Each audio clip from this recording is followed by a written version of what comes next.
আমি সক্রিয় আছি, আমি কলকাতায় সক্রিয় নেই, আমি জেলায় সক্রিয় আছি। পার্টিতে কাজ দেবো ওটা করে মঞ্চে দেখা যাবে। এবং আজকে আপনার আশা এবং অনেক বিজেপি কর্মীরা তারাও একটা দ্বন্দ্বে ছিলেন যে দিলীপ বাবু কি করবেন, কি বলবেন তাদের? দেখুন, রাজনীতিতে ধারণা তৈরি করা, এজেন্ডা চালানো, এটা একটা বড় অস্ত্র।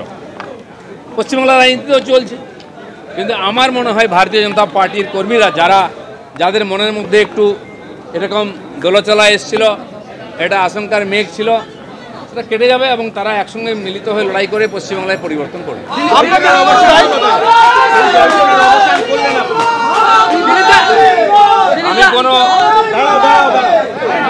আমি কোনো জল্পনার অবসান করতে আসিনি।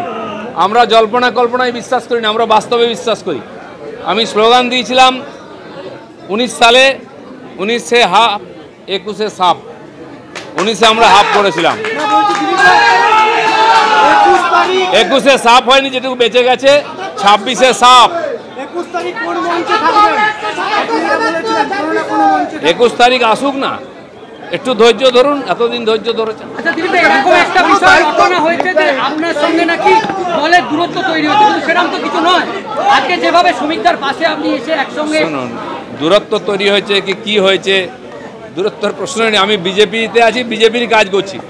বিজেপি অফিস থেকে আমাকে গাড়ি দেওয়া হয়েছে, আমি সাধারণ সম্পাদক হয়েছিলাম তখন থেকে, সেটা আমি ব্যবহার করে পার্টির কাজ করছি। যদি পার্টির কাজের দরকার নেই, আমাকে গাড়ি দিত না।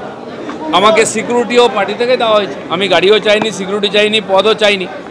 আমাকে যোগ্য মনে করেছে পার্টি, যা যা কাজ করার বলেছে আমি এটা করার চেষ্টা করি। জেলার সব কার্যকর্তা লেগে আছে, আমি স্ট্রিট কর্নারও করেছি ওখানে।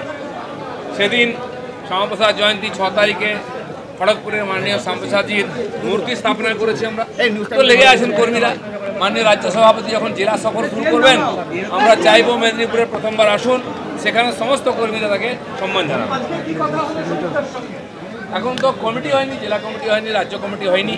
আমি বলেছি যে আমি নয়, সমস্ত পুরনো কর্মীরা আপনার সঙ্গে আছে। সবার বিশ্বাস, আপনার হাত ধরে আমরা নবান্নে পৌঁছবো।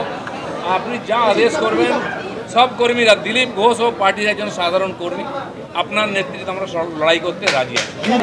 আমার চেয়ে পুরনো পার্টির, এবং আমার যখন পার্টিতে এন্ট্রি হয়, আমি রাজ্যের সাধারণ সম্পাদক হই, তার আগে উনি রাজ্যের সাধারণ সম্পাদক ছিলেন, এমএলএ ছিলেন। আর সংযোগবশত আমাকে উনি বিধানসভার নেতা হতে ওনার জায়গায় জায়গা দেওয়া হয়, এবং আমিও ওনার জায়গা ধরে হাঁটতে আরম্ভ করি। আমি রাজ্য সভাপতি হই, তারপরে এমএলএ হই, এমপি হই। তো তিনি আমার চেয়ে সিনিয়র লিডার, আমার তার প্রতি শ্রদ্ধা আছে। তিনিও বলেছেন সবাইকে নিয়ে কাজ করতে হবে, আপনাকে সময় দিতে হবে। তো এরপরে যেমন যেমন যোজনা তৈরি হবে, পার্টির তরফে আদেশ হবে, আমরা সবাই আছি।